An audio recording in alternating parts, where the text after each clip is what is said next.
Oh, I forgot what I wanted to do. Fuck. Like, it was literally 2 seconds. Fuck. Literally 2 seconds, man. Good morning, guys. Good morning, hello, Red Aside. Gets up and Takam Jokam. Good morning. Let's run 3 minutes of that. I'm gonna remember what I wanted to do. I wanted to do something. Fuck. What was it? Ah, yeah, I wanted to start the bot.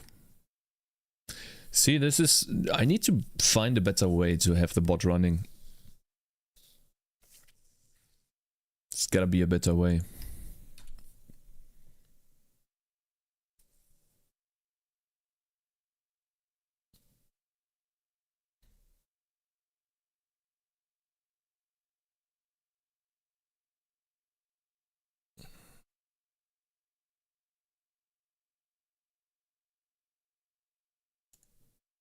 Good morning, guys. Congrats. Oh god, he's looking at my code snippet. Yeah, so...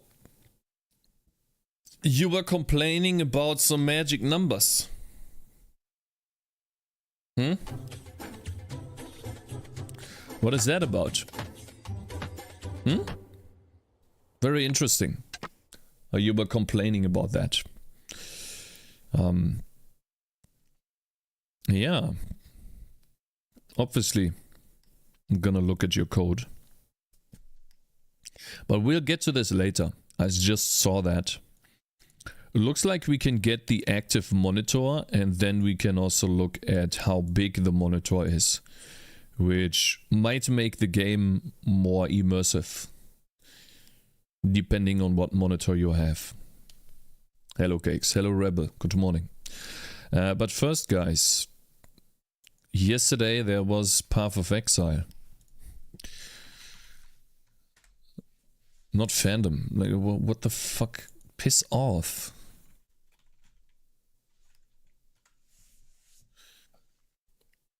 The announcement stream. Multi-monitor support? Nah. Not that. Affliction official trailer. Where was the stream? They must have streamed that to YouTube as well, right?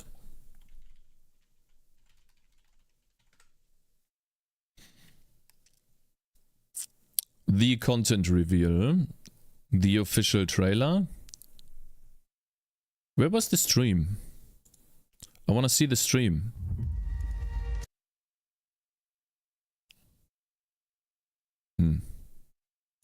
It's gotta be on Twitch then, right?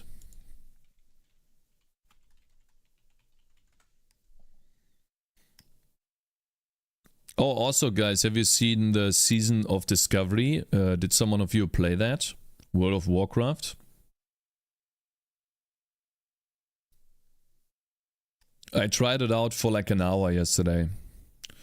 And the only thing I managed to do was stay where one of the boss would spawn, and I would just hit number 3, which was, you know, keep on attacking. And so in World of Warcraft, the way it works is whenever you focus on a certain view frustrum in the world, it will look in the view frustrum for a monster to attack if you click the auto attack button. And if there is a monster in that view frustrum, it will target that monster and then start or trying to attack. And I did that with a boar. Like, I would look at the ground so I could only target that boar. Very interesting. It worked. I saw yesterday Randy in the new video, 2 weeks old already. I was surprised that after 3 months pause he got 100,000 views on it. He got 100,000 views because the video is actually quite nicely done, and he has 200,000 subscribers.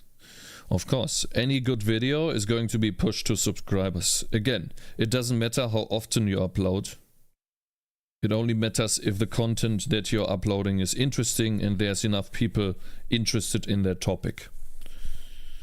And so there's literally a YouTuber who uploads like once every 5 months and gets millions of views. We even had one in our channel here talking about it.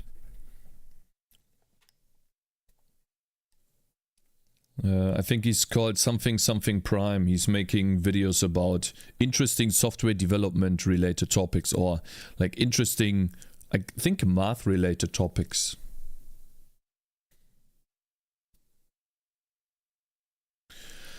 Alright, let's find Path of Exile. The streamer. Or is it Grinding Gear Games?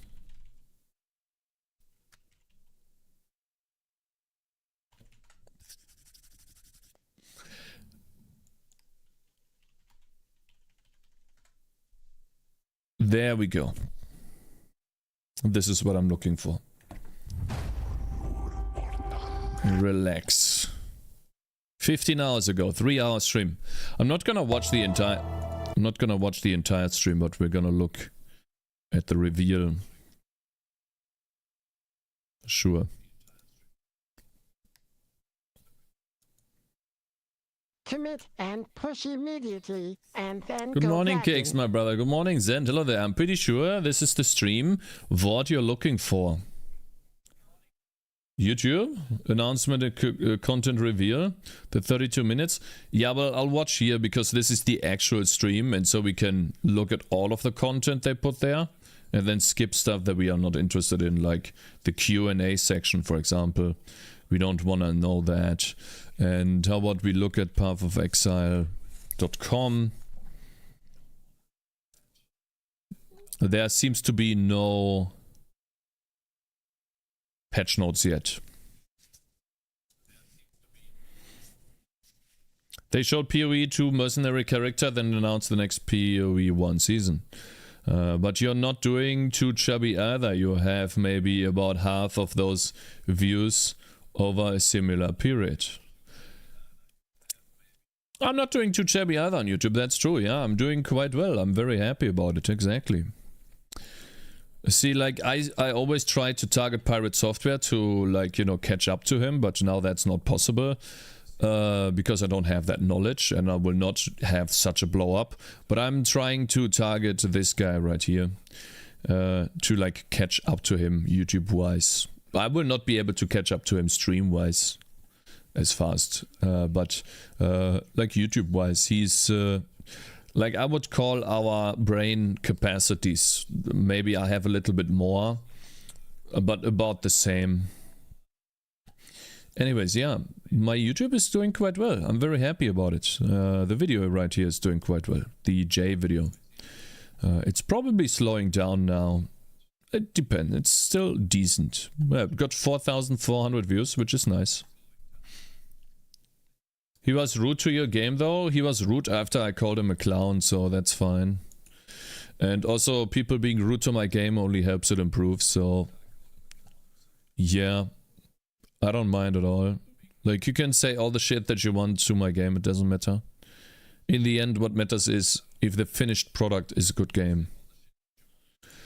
Okay, guys, I think it's time. We are going to look at the Path of Exile trailer. I'm really interested in that because I want to know what they have been planning. Let's see, where do we put myself? Do we put myself to the right? Where all of the noobs are? Where the chat is? I think that's the best place, right? And then we can see the reaction from chat and my chat at the same time.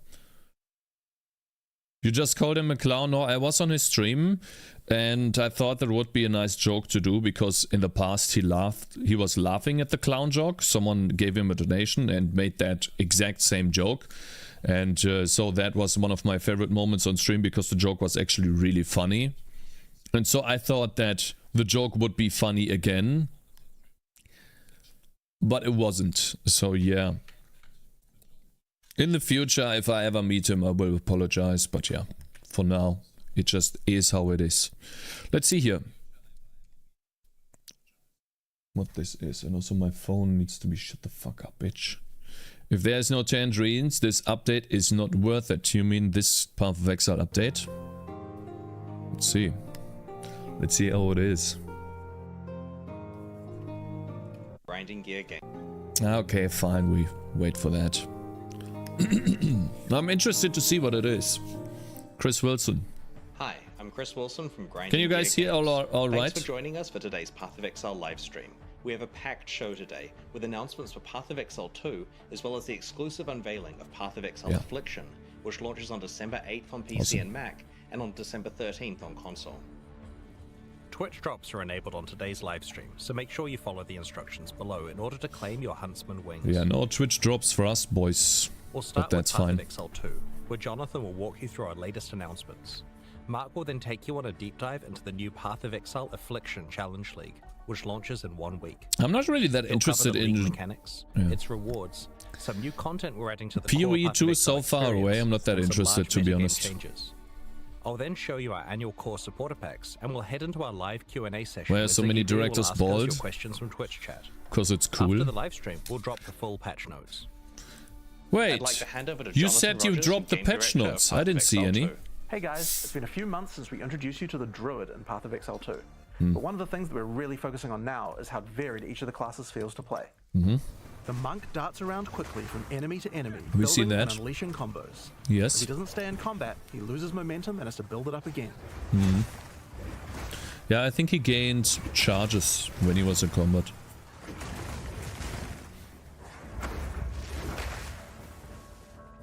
The warrior, on the other hand, is like a Make it a slow bit but louder, unstoppable because freight I'm train. louder. A warrior commits to big attacks and relies on stunning his enemies to stay safe in the thick of combat. Is that better? When an opening presents itself, a warrior can use even larger attacks to demolish his enemies. I'm gonna play warrior. Probably. The Whenever Huntress PoE seamlessly 2 moves from melee releases. to ranged combat and back. The true damage potential of the Huntress is only unlocked when you learn to combine ranged and melee abilities together. Hey, do you see the lighting on the walls whenever he's using the lighting ability? It's crazy. And then there are the spellcasters. The Sorceress is a pure caster who much prefers to stay at range and drop powerful spells on her foes. Yeah, not if she my finds herself playstyle. surrounded by enemies, she would rather use an ability to escape than to take them on directly. Yeah, it's like a pussy class, so we don't play that. The Druid is also a spellcaster, but unlike the Sorceress, he uses his spells as a means to support his melee abilities. And by melee abilities, we mean he can turn into a giant animal and rip his enemies to pieces. It's quite nice. I like that. Feels somehow like the chieftain, to be honest. Each of these classes feels extremely different to play, but we want to go even further. It's time to check out the Mercenary. Oh, even further beyond? There's not a job out there I won't take. Ooh. So long as the pay's good and a crossbow can solve it.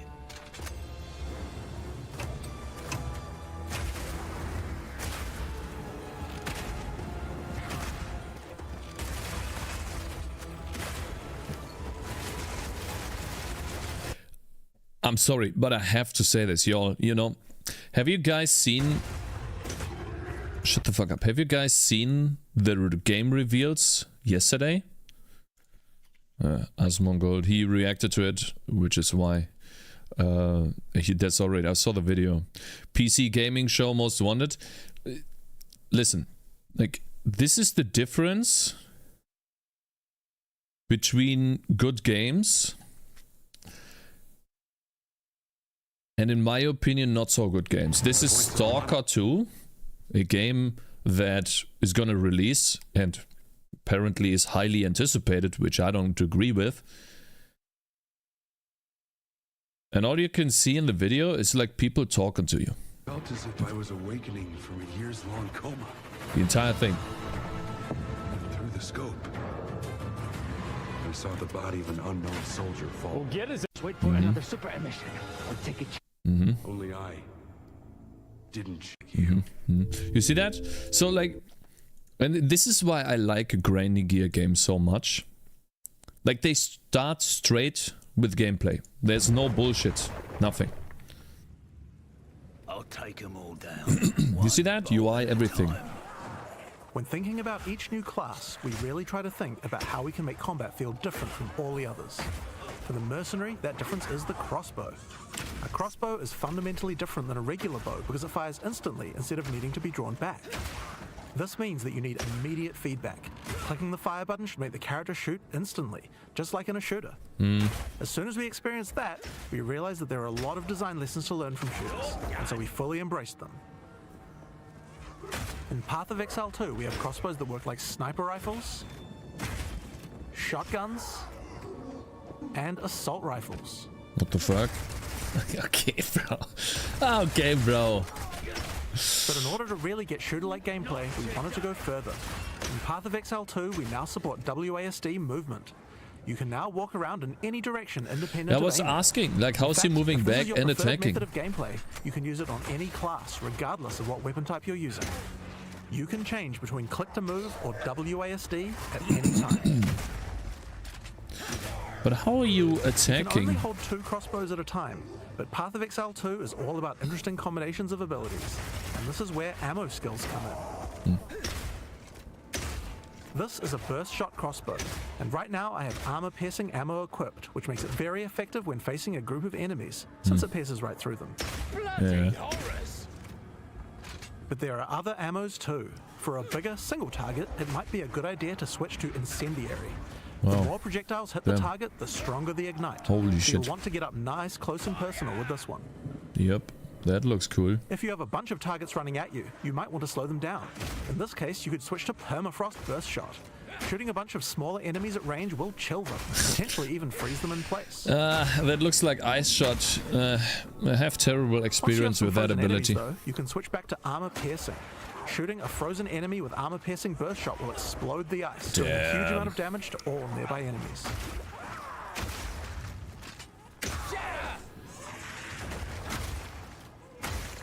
If they do this right, then they can basically create Diablo 4 gameplay, but better. And a better game as well. That would be so awesome if they managed to do that. Because you can see that the game is all about combining abilities now. While before you would just spam one button. You smash this one button that you make as powerful as possible to beat the entire screen. And here it looks like you are combining abilities together, which is an entirely different playstyle, and I really like that. It's so great to see, because now you will be able to basically have the same gameplay as Diablo 4, which makes Diablo 4, I have to say it, but that is the one interesting thing, in my opinion, about Diablo 4. Like you have your rotation, or, the way you interact with your abilities. And that's really cool. It gives you something to do other than just right-clicking and running around. Another feature crossbows have is attachments. This is a grenade launcher. As the you can fuck? see, when I equip it, it appears on the underside of the crossbow. The These fuck? attachments are just like skill gems, so you effectively get extra skill slots. Lol. And you can augment these with support gems, just like regular skills. It's just an ability. Yeah, it's right. Can you see that? Yeah, it's right here. This is the grenade. These grenades take a while to explode, so it's a good idea to pair them with some kind of crowd control, like permafrost burst shot.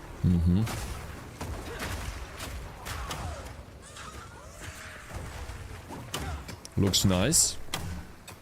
Still a bit slow, but it looks nice otherwise. I would love the game to be faster, We have but other pretty grenades sure too, they slow though. it down This here. attachment is a flash grenade. It does barely any damage, but it does a huge amount of stun. It can be a great opener before you run into combat.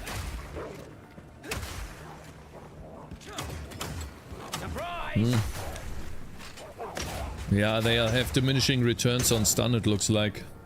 These bombs didn't Now, do here's anything. another attachment, an oil grenade. Firing one of these grenades coats the ground and nearby enemies in oil. Oil fuck? slows enemies down, so it's another useful crowd control mechanic. Yeah, I guess.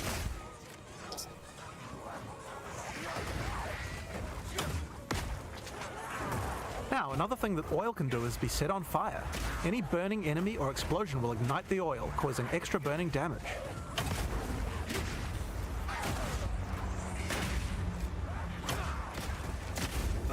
One of the problems with burst shot crossbows is that each pellet doesn't do much damage individually. This means that if enemies have armor, then it will be very effective preventing that damage. But thankfully, you can equip an additional crossbow in your second weapon set to deal with the weaknesses of your primary weapon. This is a rapid shot crossbow. Rapid shot is great for closing on enemies because you can shoot while running. In Path of Exile 2, we now have the ability to allow you to use some skills while moving. Being able to create skills like this opens up a lot of new design space and allows us to really increase the pace of combat. Yeah, but how do you do this with the mouse? That's my question. If you are holding down the right mouse button, which he is, you can't use it to move to the right.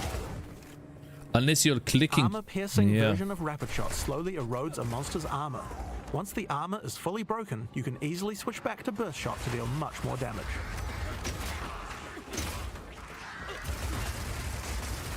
It's a bit weird.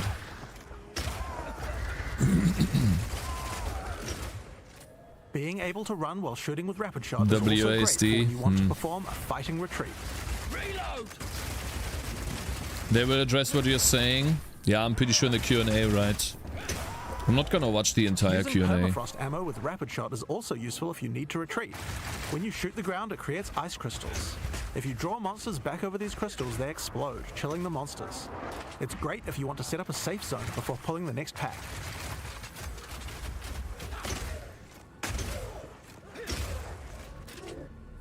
Slowing enemies down can come in handy if you want to use the incendiary version. Looks like he's moving in angles. Using this skill WSD. requires that you charge up a little bit before it fires. Yeah, But as true. it continues to heat up, it will do more and more damage.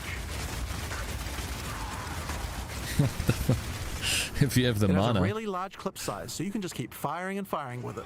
But the other really useful feature is that when the crossbow is heated up, it adds extra fire damage to any grenade that you launch. Hello, Collector of Stuff. Good morning, man. Thank you very much for following, I guess.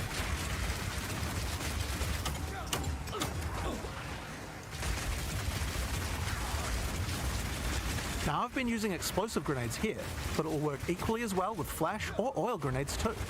If you use it with oil grenades, the oil will catch fire immediately. Man, there's so many combinations. That's really cool. I hope that it also works out.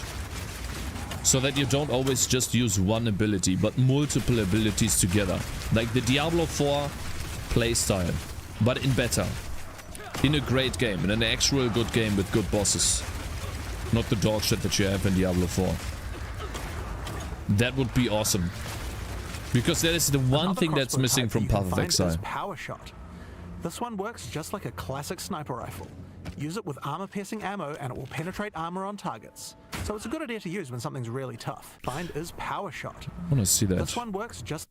Look, it's level 52. Crossbow grants rapid shot skill. So the crossbow itself has an ability. And then it has increased and added physical damage. That doesn't look too good. No elemental damage on the weapon. So I would assume, since it's level 50, the weapon is quite weak. Because you can get up to like 200, 400 lighting damage or fire damage, like close to 200 at this point, as far as I know. So it's not that great of a bow, I think. Could be wrong though, level 52. Yeah, we don't see the other gear that he has. Could be weak gear. like a classic sniper rifle. Use it with armor-piercing ammo and it will penetrate armor on targets. So it's a good idea to use when something's really tough. Am I so out of touch? Collector of Stuff, thank you very much for subscribing, man. Now this skill has another interesting interaction with armor break. If an enemy Thank you has very its much, armor Collector. broken, then your power shot hits a weak spot and does a huge amount of single target damage, with a bunch of extra stun for good measure. Just go back real quick so This we one works remember. just like a classic sniper rifle. Use it with What he armor-piercing said. ammo and it will penetrate armor on targets. So it's a good idea to use when something's really tough. Back down or die!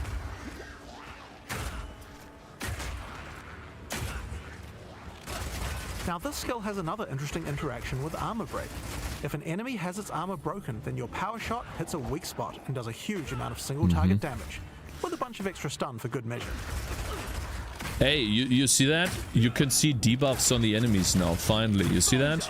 You don't have to read You just see an icon, which is great. Now, the incendiary version of Power Shot is more like a rocket launcher. We get it. does a big explosive What's blast wrong at a with you distance. guys? Look at the chat. Why are they... I guess it's slow. It's too slow. Takes them too long. Please look out. PoE bad. One of the really useful features of this version is that you can explode any grenades that happen to be on the ground.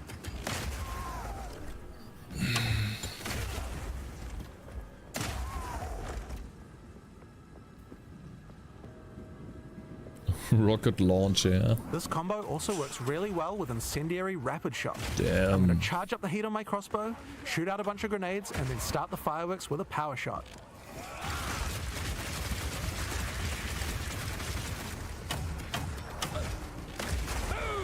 Boom.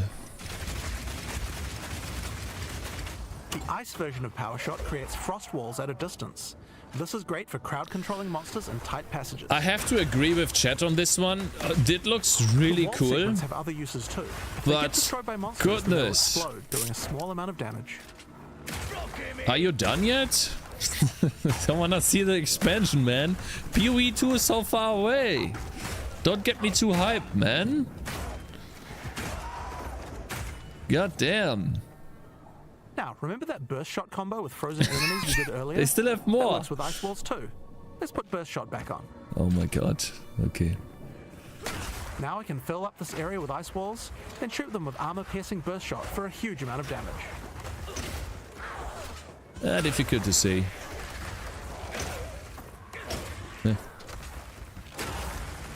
Try it again. He's missing. He is missing. Alright, it's time to face the boss for this area. Let's see how we fare against her with all the skills I've shown you so far. The demo guy's having fun.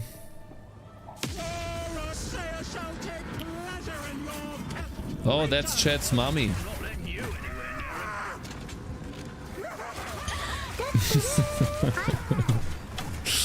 Hi, I'm cold. Hey, Asen. No.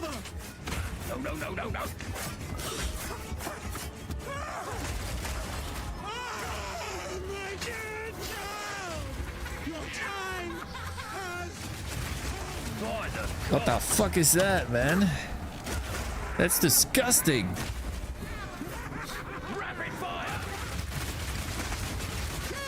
Chat's mommy? Yikes.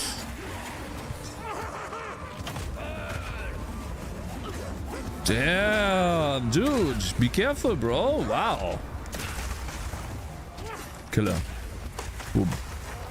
She's too fat. She's too fat. She's just walking over the fucking ice, man. It's like Big Mom. What are you doing? Dash away, you dummy.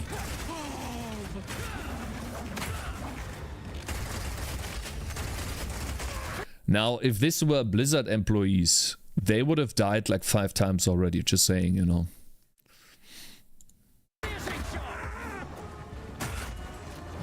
They would have had no chance.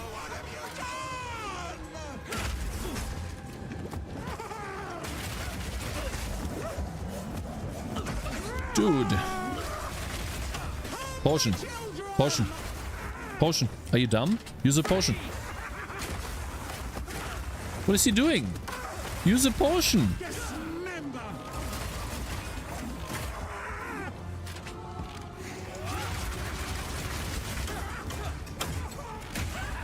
My god. What was that? What is going on in this godforsaken city?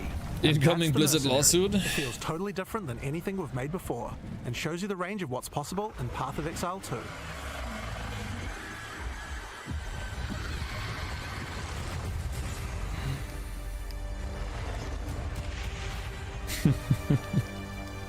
Log in.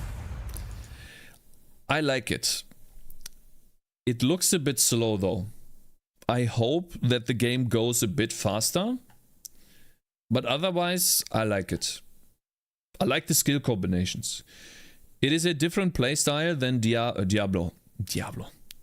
Path of Exile 1. Where you only have one button and then maybe a couple of dashes.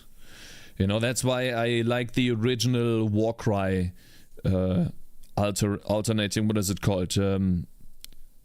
Earth Shatter. You guys remember that build if you ever played Path of Exile? You would do a shout, Earth Shatter, another shout, Earth Shatter. You would do an alternation of skills, and that I really like that playstyle. It got annoying really fast, but maybe they can make it better in PoE 2, where they... Path of Exile Dance Game 77. What the fuck? Code formatting. Hey Shuan, good morning. Maybe they can make it... Maybe they can make it better in PoE 2, where... Brain delay. Just give me a second. You have better combos that are more engaging. Just like actually Diablo 4. Like the combinations of skills in Diablo 4 is really cool. You know, when you, let's say you play Rogue, you put down your poison traps and then you put down your poison imbue and shit. Like it's really nice. It was really nice playing that, you know.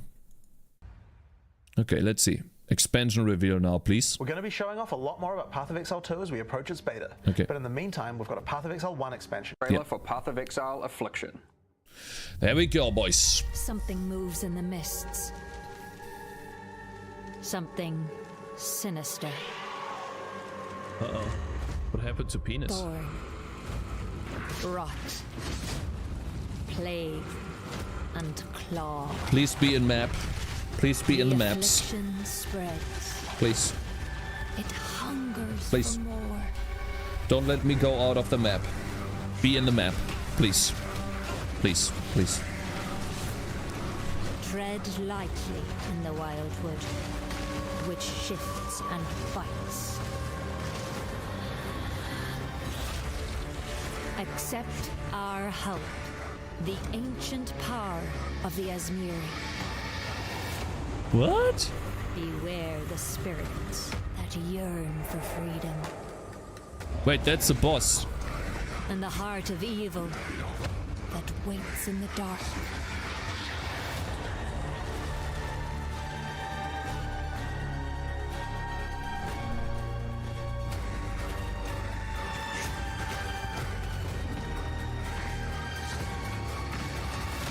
Ultimatum. Yay!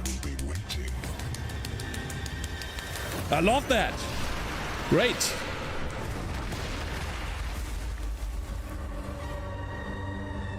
Why is it so far to the left? Huh? Failed getting data. Why? You ruined it.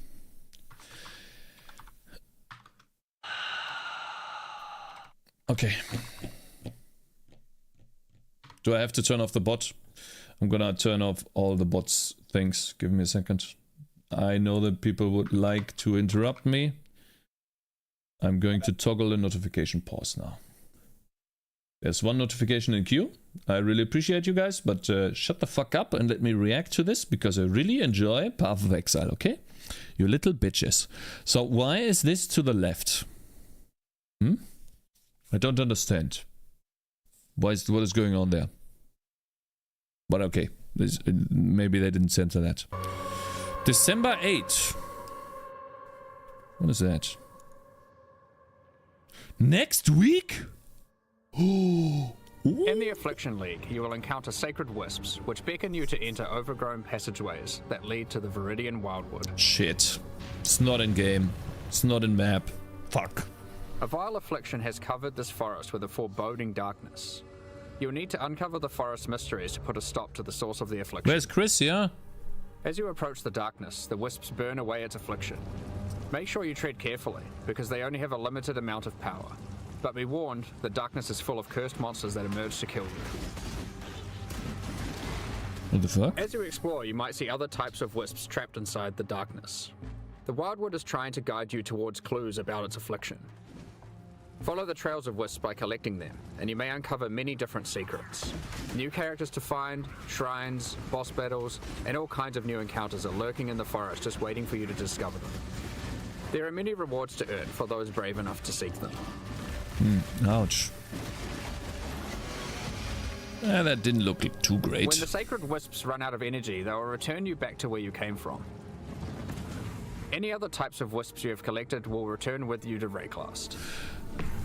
You saw the wisps here. Okay. These wisps, having been saved from the affliction, disperse into the environment and inhabit randomly chosen monsters in the area, increasing their power and also their rewards. Ah, thank you. Okay. The different types of wisps have different effects on monsters, and sometimes more than one type will inhabit a single monster, making the fight even harder and even more rewarding. Okay, show me the loot. If this happens to a boss, you could be in for a tough fight. But if you can overcome it, your efforts will not be in vain. Oh, he's faster. You see his Primal attack and wisps cast grant speed. an item rarity bonus to inhabited monsters. Item rarity. Wild wisps grant an item quantity bonus, and vivid wisps cause them to drop currency items. Nice. If a monster gets all three types, they'll drop more items of a higher rarity and a lot of currency. While exploring the wildwood, currency items. If a monster gets all three types, they'll drop more items of a higher rarity and a lot of currency. Divine Orb, Chaos Orb. They never have a loot filter on, you know, that's why it looks so shit. But they actually dropped a Divine Orb, 5 Orbs of Binding, and 3 Wall Orbs and a Chaos Orb. Damn. And a bunch of, I guess, yellow items. While exploring the wildwood, you might find some of the last few Asmeri wanderers who have managed to survive in the forest since it was cursed. Each of them have different survival specializations, and they are willing to teach you if you agree to help them defeat the source of the affliction, the King in the Mists. Choose which of the Asmeri that you will complete quests for to unlock one of 3 new Ascendancy classes, which you can have in addition to your regular Ascendancy class. Show me something. Up to 8 points for these classes are unlocked as you complete more quests for the Asmeri you are training under. The Warden of Eves can teach you to become a Warden of the Magi, a powerful class that takes advantage of wilderness knowledge. Show one. Can apply tinctures on your equipped weapons. Warden of the Magi can learn to use tinctures which coat their weapon, granting various powerful effects. You can equip tinctures. A Warden of the Magi can learn to use tinctures which coat their weapon, granting various powerful effects. Increase the quantity of primal wisps found in the wildwood. So primal wisps are the ones that empower the monsters, right? So you find more. You can equip tinctures in your flask slots and toggle them on and off at will.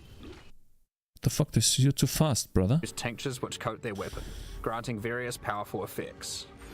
But you don't have flasks then. What is this? Damaging hits always stun enemies that are on full life. Inflict 5 withered debuffs for 2 seconds on enemies that are on full life.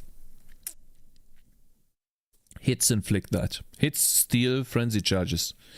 In your flask slots and toggle them on and Okay, off I at guess will. there will be some OP ones. You can only have one enabled at a time, but the effects are quite... Oh, it's always enabled. Now that's awesome, because the flasks are fucking annoying to use. I hate them. Conditional, so you may want to have more than one Awesome. equipped and swap between them during combat. The effect looks cool too, man. Wait, what was the other You can one? only have one enabled at a time, but the effects are quite conditional, so you may want to have more than one equipped and swap between them during combat. Killing blows against rare monsters have a chance to grant one of their modifiers for 60 seconds. 24% increased damage against enemies that are on low life. Culling Strike. Oh, damn. Damn, this one's OP. Wow. For example, equip the Ironwood Tincture to gain the benefit of always stunning enemies on full life. That's crazy.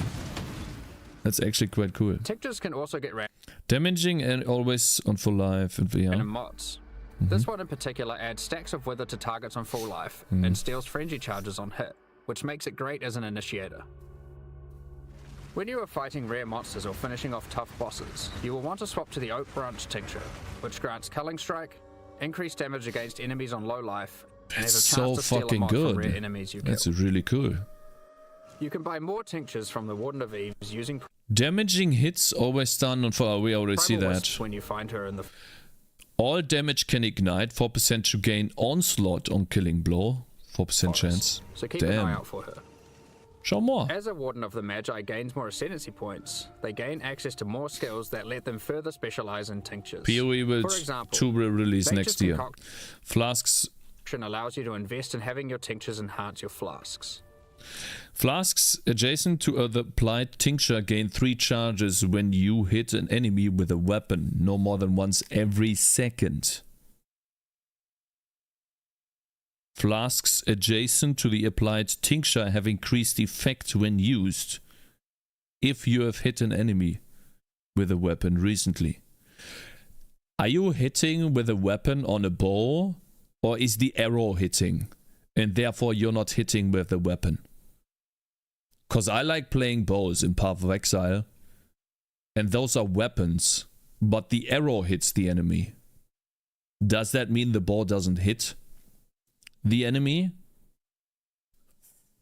I hope it does. This ascendancy skill makes it important to think about which slot your tinctures are placed Elementalisk in flask and what slot. flask they are adjacent to.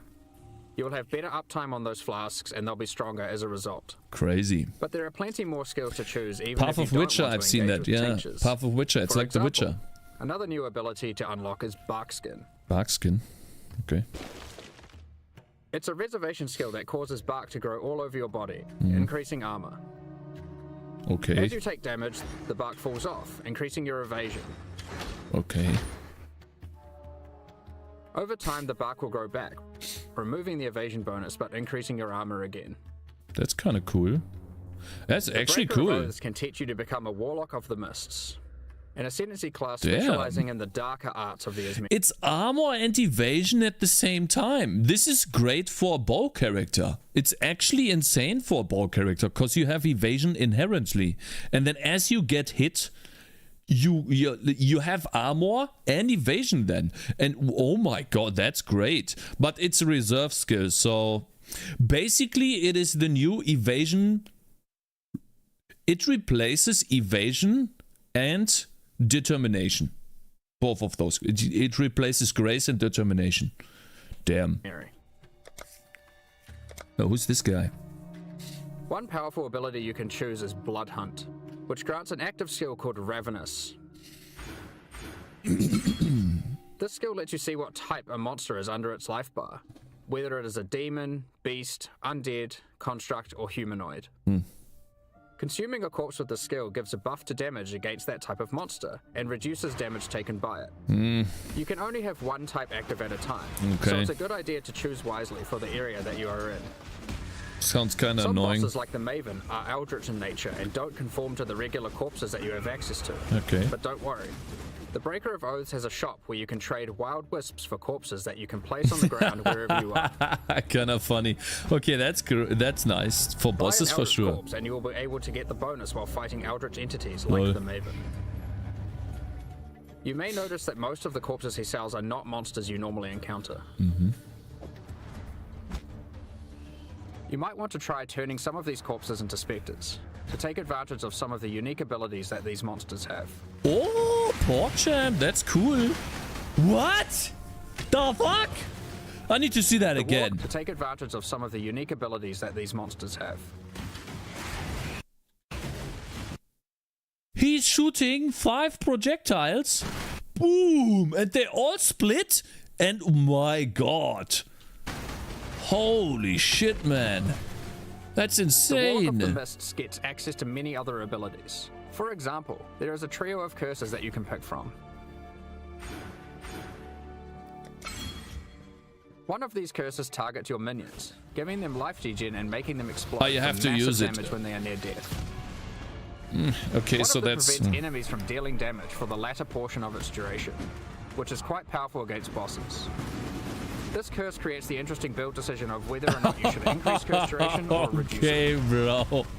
That's insane. The final curse is a mark that causes What? enemy phantasms to be spawned when you hit the marked enemy. These phantasms aren't on your side, so they work well with on-hit and on-kill trigger effects, for example. Okay. The Primal Huntress can teach you to become a Wildwood Primalist. Unlike the other new ascendancies, the Primal Huntress lets you customize your tree.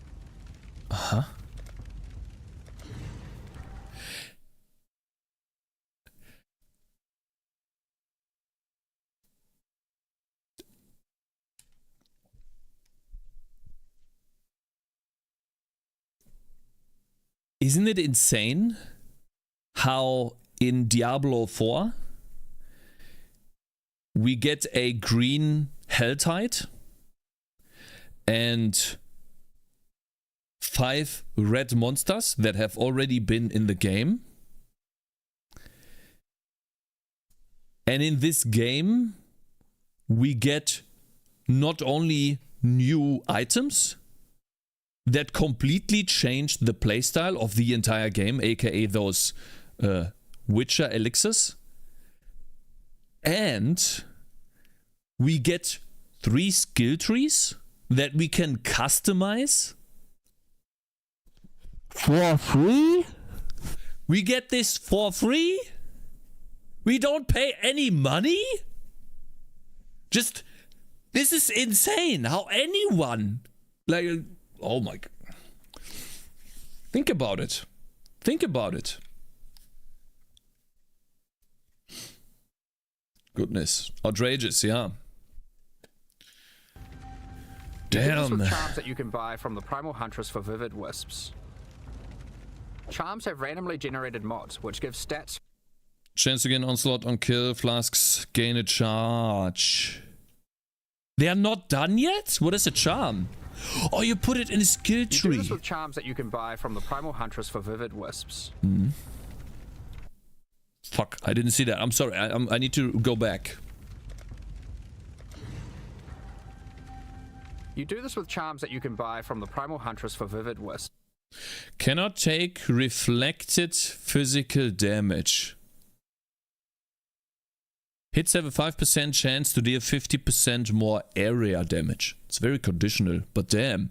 No reflected physical damage? Onslaught, okay. Charms have randomly generated mods, which give stats from regular Ascendancy classes, allowing you to create your own hybrid Ascendancy class. Damn. Charms are magic items that are aligned with...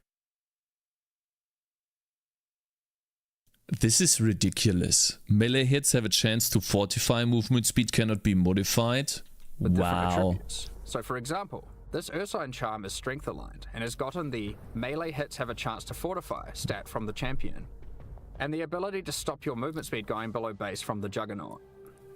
This interline Corvine charm lets you get the stat that makes your consecrated ground effects linger from the Inquisitor, and the effect that makes cursed enemies explode from the Occultist. Holy shit, this is Some of the insane. combination of mods that you might find for sale on charms can be extremely powerful. Chance to be able to chain when colliding with terrain projectiles. 7%.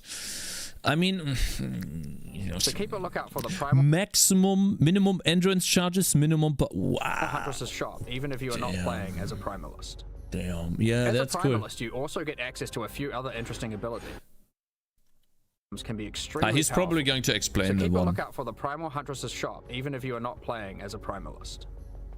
As a primalist, you also get access to a few other interesting abilities. Use war cries next to corpses and they have a chance to drop an extra item. It opens Kinda nearby funny. chests too.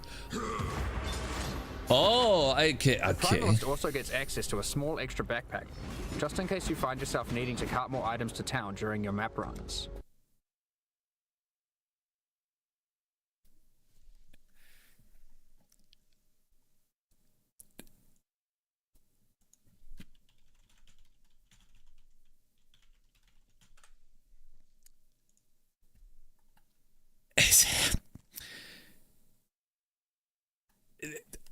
I can't believe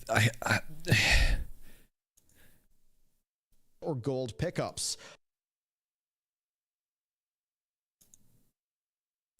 Conveniences and utility. In a non-player for it's now EA companies who engage gold pickups.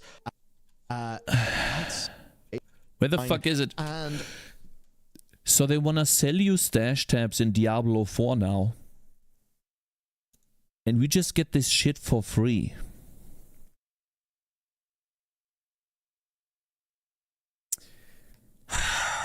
My god. By the way, that stash tab was for $60. One. If you are unhappy with the class you picked, or you just happen to find a really great item for another one of the classes, you are able to change which class you are using next time you find one of the Asmeri Wanderers. Just remember that you will have to do their quests in order to gain the ascendancy points for that class. These quests will lead you towards the ultimate goal of the Asmeri: finding the King in the Mists, defeating him, and cleansing the forest of its affliction once and for all. There are new uniques to find, rewards to claim, and new ascendancy classes to master in the Affliction League. Wait, new ascendancy classes? Now that we've covered what's in the league, let's talk about some of the changes you can expect to the core game in 3.23. For a start, bro, what the fuck are you saying? They literally said yesterday they won't be selling those and also will address further problems, further similar problems like aspects taking item slots. Are you dumb? What are you talking about? That is literally a survey sent by Blizzard to people to potentially check whether someone is willing to pay money for how much money they are willing to pay for an expansion and what is in the expansion. It starts off with option A being $70, then option B being $50, and option C being 80 fucking bucks, and option D being $100. So just so that you can kill one prime evil. That is not in the game because Blizzard made an entire fucking game without a single prime evil. A Diablo game. Ultimatum is finally going core. Where is the fucking stash slots? Are you blind? Where is it? Where is it?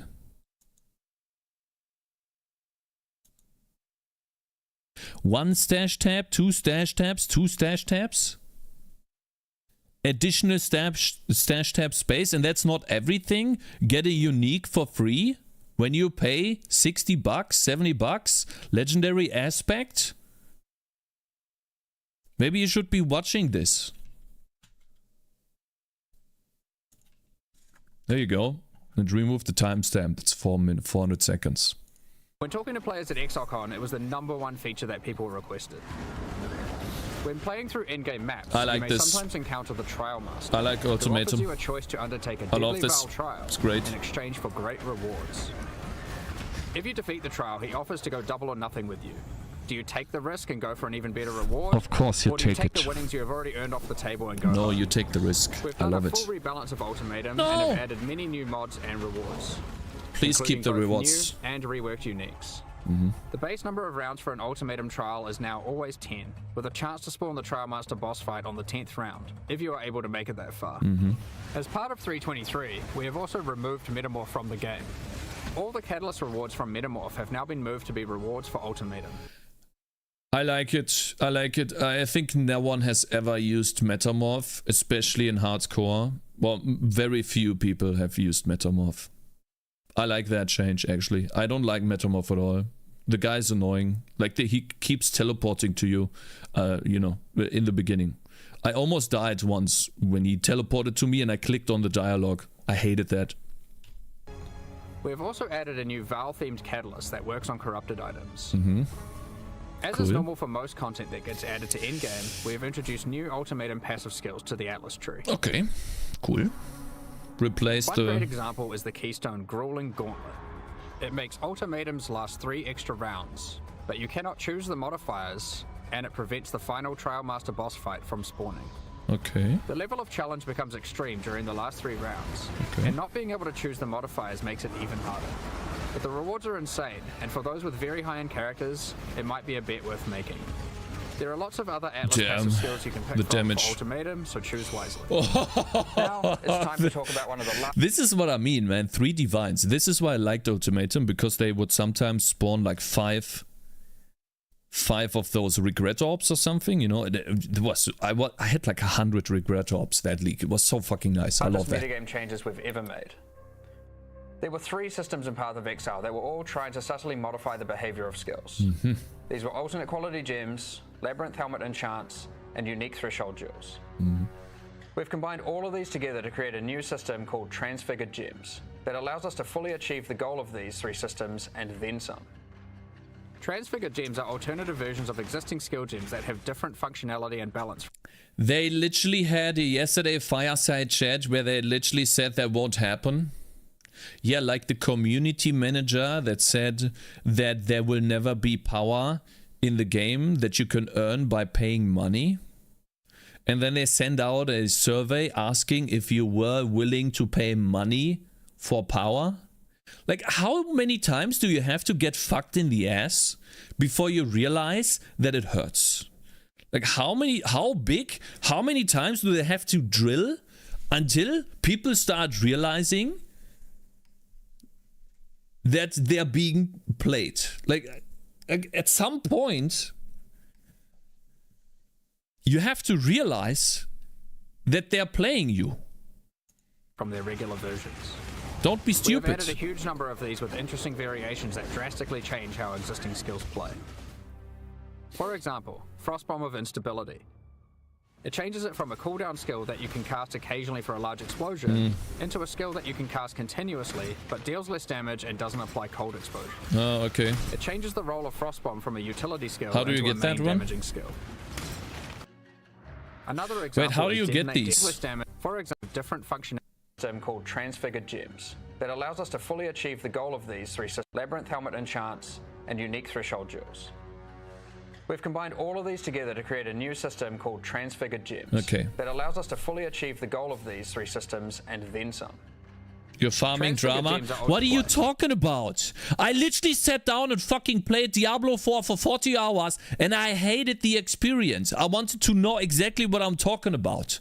Okay? The gameplay with skills was fun. I'm not farming drama. I'm disappointed. Okay? I'm literally disappointed, which is the reason why I'm making games.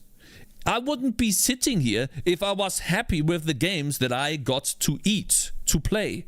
Okay? I'm not farming drama. I'm literally pissed that this company there's people literally running back every time they do the tiniest thing. Okay? I'm pissed at that. Okay? That's my own opinion. Okay, bitch?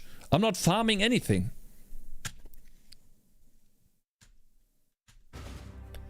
For example, Frostbomb of And I'm not afraid to say it. Because too many people on the internet are way too forgiving, but I'm not. I don't care. That's my opinion, and they will stay the same. I think it's a shit game, it's a shit company, and their intention is not to make great games, but their intention is to earn money. Which, don't get me wrong, is what you want to do, but not as its first place. They have lost their soul. Stability. It changes it from a cooldown skill that you can cast occasionally for a large explosion. And this company has not. Into a skill that you can cast continuously, but deals less damage and doesn't apply cold exposure. It changes the role of Frostbomb from a utility skill into a main damaging skill. YouTube content. Another example is Detonate Dead of Scavenging. Shut the fuck up. You can't use it on corpses that were created by Desecrate or Unearth, but in exchange it does a whole lot more damage. Okay, how do you get these? You won't be able to use it as your main reliable source of damage, but it's a great skill to use as it's a great, but how do you get some them? Extreme burst damage. Raise Zombie of Falling. Instead of raising a zombie from a corpse, you summon them from mid-air. They fall to their death, dealing AoE damage where they land. While this sounds like a physical damage version of Firestorm, you should consider that it scales with minion damage and also triggers on-death minion effects. Excuse me, I'm sorry. Blight of Contagion. This version of Blight is now spread by Contagion, so you can use it as part of your Essence Drain build. We have a huge number of these. Transfigure Firestorm into Firestorm with Meteors, Transfigure Blade Trap into Blade Trap of Great Swords, Holy shit, Transfigure Barrage into Barrage of Volley Fire, and so on. Any boss skills? There's a lot to experiment with, and we look forward to seeing what builds you can come up Ball with. elemental abilities? But how do you get Transfigured Gems? How? The Divine Font at the end of the Eternal Labyrinth has been changed to a gem craft. Transform a skill gem to be a random transfigured gem of the same color. Transform a skill gem to be a random transfigured version.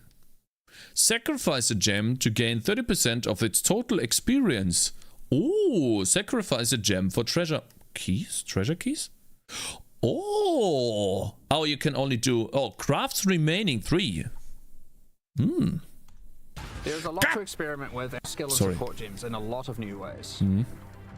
One of the options you can now choose is to turn a skill gem into one of 3 transfigured gems.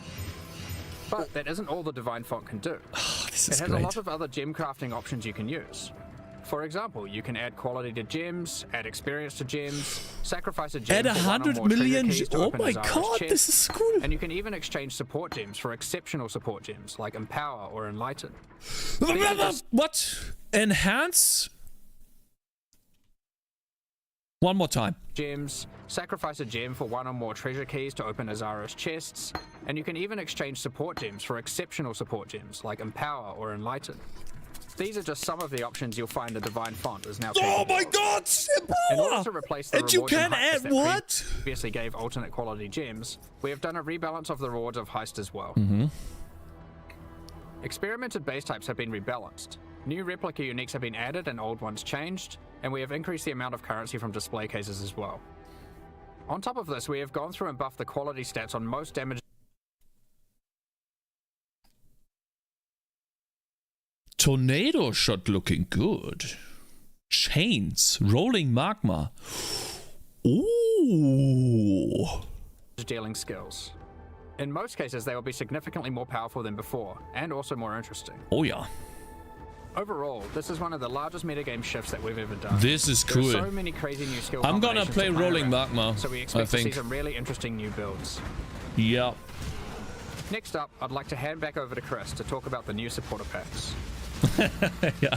See, At this point, we'd usually talk about the League supporter packs. We're doing things a bit differently this year. okay. Rather than releasing League supporter packs today and then our annual core packs 2 weeks later, we've combined it all together into a strong set of core supporter packs that will be released alongside Path of Exile Affliction next week. The series contains 5 packs. If you're a poor boy, just say so. Or you watch the Pokemon drama. Yeah. If you're a poor boy, just say so. It's a meme now. Great. With its full value in points and I a like collection of this. exclusive cosmetic microtransactions. The higher packs contain physical merchandise. We'll unveil the full details Physical of each of the packs at merchandise? release next week. But in the Damn. meantime, here's a sneak peek of some of their exclusive cosmetic microtransactions. These packs will be available for purchase when Path of Exile Affliction launches on the 8th of December. Thank you so much for your ongoing support. Damn. We're just about to start the Q&A with Ziggy D. Afterwards, we'll post Path of Exile if we expect to launch the new. We'll begin the Q&A. Okay, yeah, I'm not interested in the Q&A. Like, you could watch it, but yeah. Cool. Damn. This is great. I really like this. No, that's awesome. So, guys, what do you think about the league? Let's turn on something relaxing.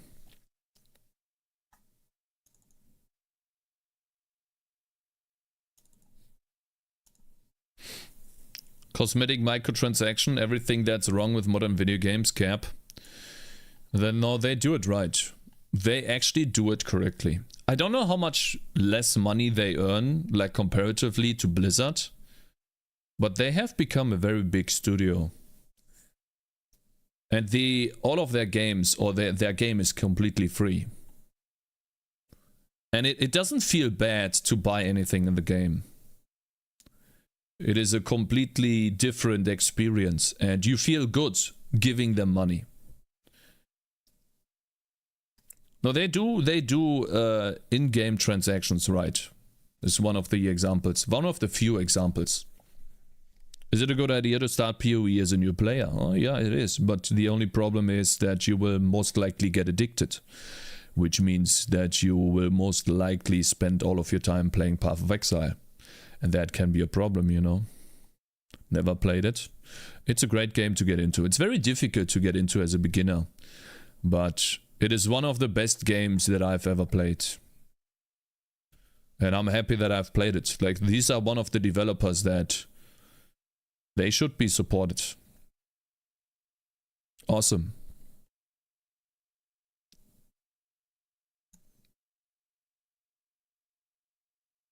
Balance shake-up, yeah, it's really cool.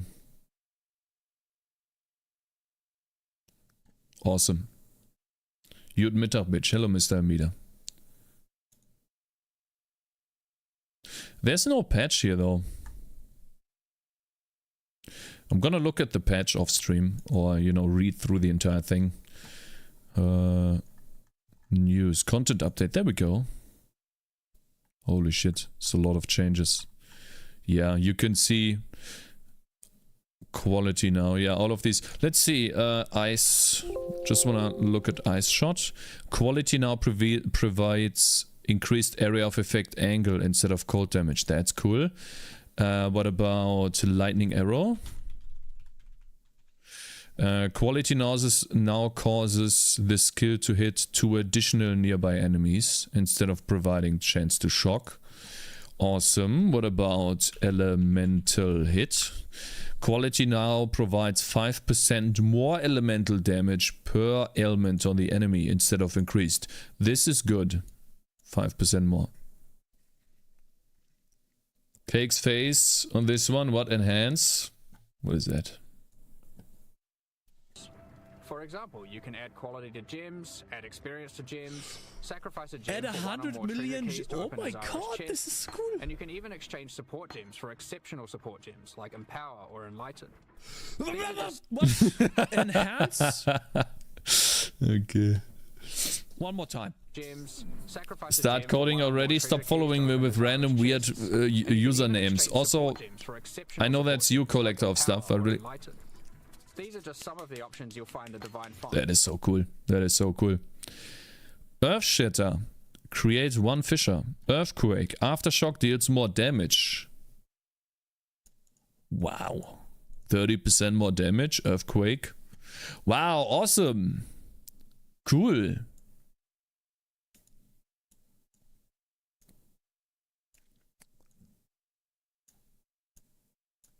Wow. Ensnaring arrow. Debuff effect. Essence drain. Wow. Explosive arrow. Maximum stacks. Who's creating so many accounts? That is collector of stuff. I think he's renaming them too. You can create 1 account and then rename them. Awesome. Really cool. Yeah, the Q&A is not something I'm very interested in. Oh, they all 3 are there. That's cool. Wonder why Chris Wilson didn't do the announcement this time. Maybe he was ill. He doesn't look too good. Microtransactions. Yeah, let's... Who cares, right? Who cares about the money part?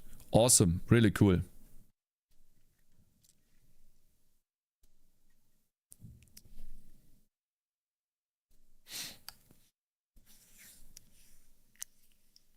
I was so hyped for Diablo 3 when it was before release, but when I found out I must be connected to their server to play single player, that game excited no more for me.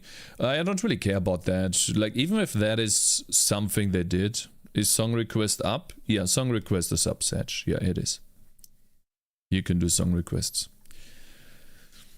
Awesome. No, this is great. I don't know how I'm going to play it next week. It's already next week. It's too fast. But that's cool.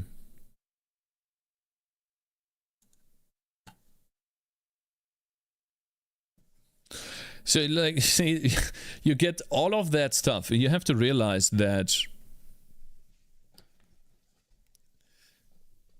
this is a team of 8 people working on the expansion. As far as I know, or 20 people that are currently working on the expansions. And it's insane how much they can get done. Hello, Cakez.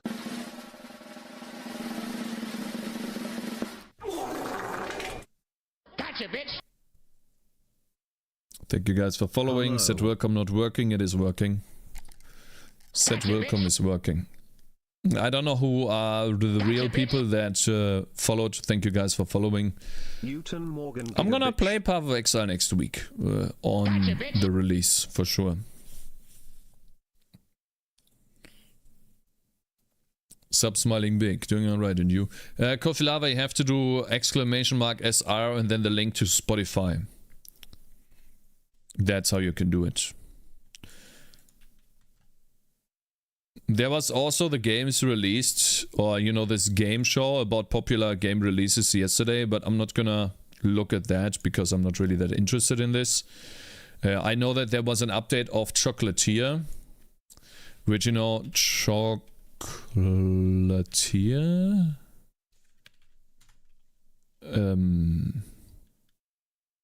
Concerned Ape. There was an update about that yesterday. That could be interesting. Past 24 hours. Due to popular demand, Stardew Valley, PC Gaming Most Wanted All Games featured 7 hours ago. Chocolatier. I don't know why that is in there. Why is it black? Fuck you. Chocolatier. Haunted Chocolatier is a long-awaited upcoming of the title coming from Concerned Ape, the same developer who brought us the farming simulator gem Stardew Valley. We also did not learn anything new about the game, but Haunted Chocolatier definitely needs more eyes on it, especially after seeing Stardew Valley's success. Okay, so basically not much, I guess, when it comes to that. Stardew reskin. Thanks for 1 million followers, and here's a few Haunted Chocolatier images. It looks like Stardew Valley. It is very familiar or similar. Yeah, that's true. But it doesn't look like it's a farming simulator.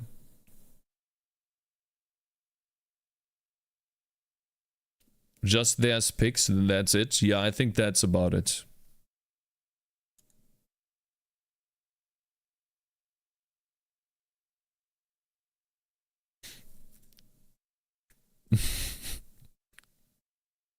This looks good.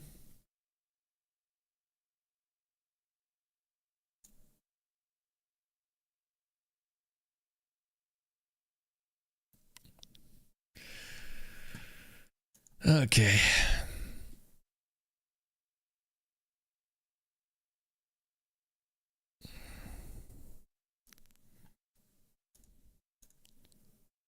Okay, anyways. Let's do some programming, guys. How about that, huh? Let's get some programming done. This is about Windowkill. Looks like WGG has given us code so that we can look at how much or how big the monitor is that we are running the game on, which is very helpful because then we can use the monitor and scale the game to the monitor and not to an arbitrary 1920 by 1080. That is great. So we will do that later, but first I need to do some code in the game. I want to get your opinion on something. I made a 3D animation for YouTube. I make 2 videos. One is 8 minutes and gets 1k views and makes $1.30. The other one is 5 seconds and gets 50k views but makes $1.50. What path would you take? The path that gets you more subscribers. I guess the one that takes less time and gets you more subscribers. That's the path that I would take, probably. But it always depends. But yeah, probably that. Yeah, the reason why the other one, you probably know that too, right? It gets such little amount of money is because the people don't watch it that long, right? And YouTube wants you to stay on the platform for a long time. That gives you more money. But you probably know that already, right? It is common knowledge. Which is why shorts don't make that much money. A short of about 22 million can only earn you something like 1,000 something bucks.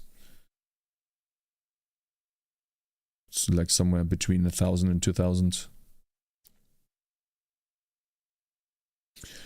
Okay, I'm going to implement a new ability on the dude over here today. And we also need to fix the editor. Hey Christ, good morning. Yeah, that's what I'm thinking. See, like if you get more subs, you can later do longer format videos. Now the views will not be guaranteed, but what I noticed is that when you do shorts, you can grow an audience very fast, and then you can convert that audience over time.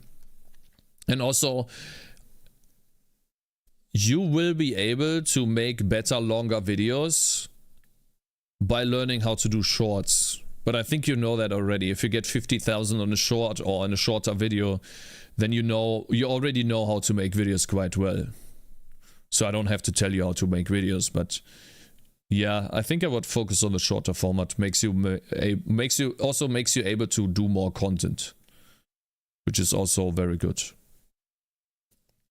Shorts is for reach, videos are for cash. Yeah, exactly.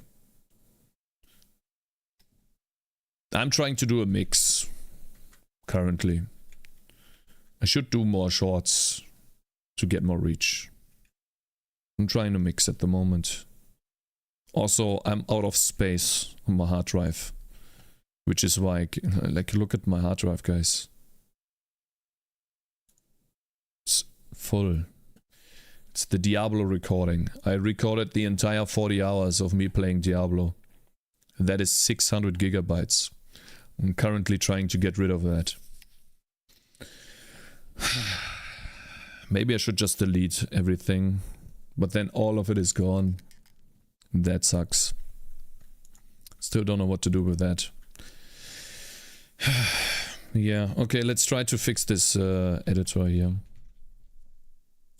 Why do you waste your time with Diablo? Because I want to build an opinion on a game before I talk about the game.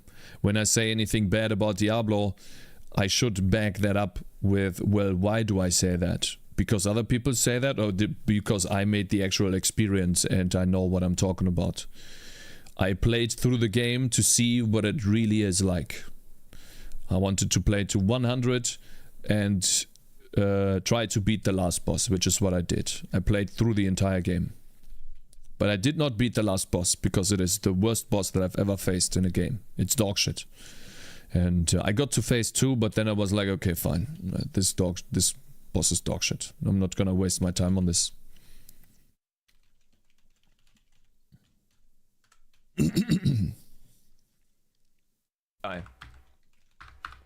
He spent 300 million on money.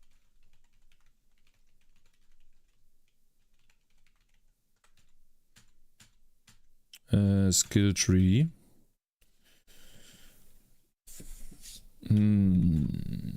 Apply skill tree. Then we do control. And then I search for minus. There we go. Okay, so let's try this again. A lot of commitment for a game you don't like. I wanted to know if I don't like the game.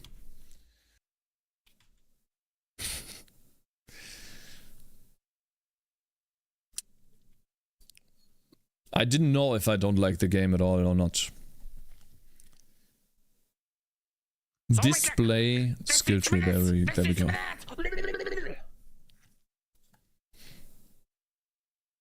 Collector of stuff. By the way, thank you very much for resubscribing. But don't you know that you can write a message when you resubscribe and that will be read as TTS? Why didn't you do that?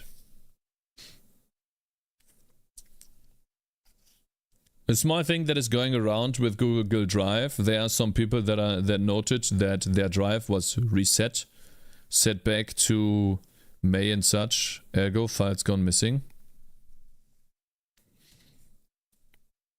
A lot of commitment. You found out after all of these hours that you don't like them? No, I found out much earlier, but I told myself that I need to finish the game. I need to be able to get to the last boss to see how it is.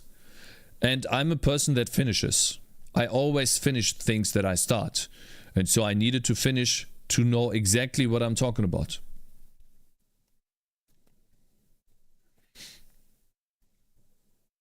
Collector missed 3 TTS. Yeah, he could have used TTS with his resubscribe message. That's true. Alright, let's see here. If we click the right mouse button, I need to find that code.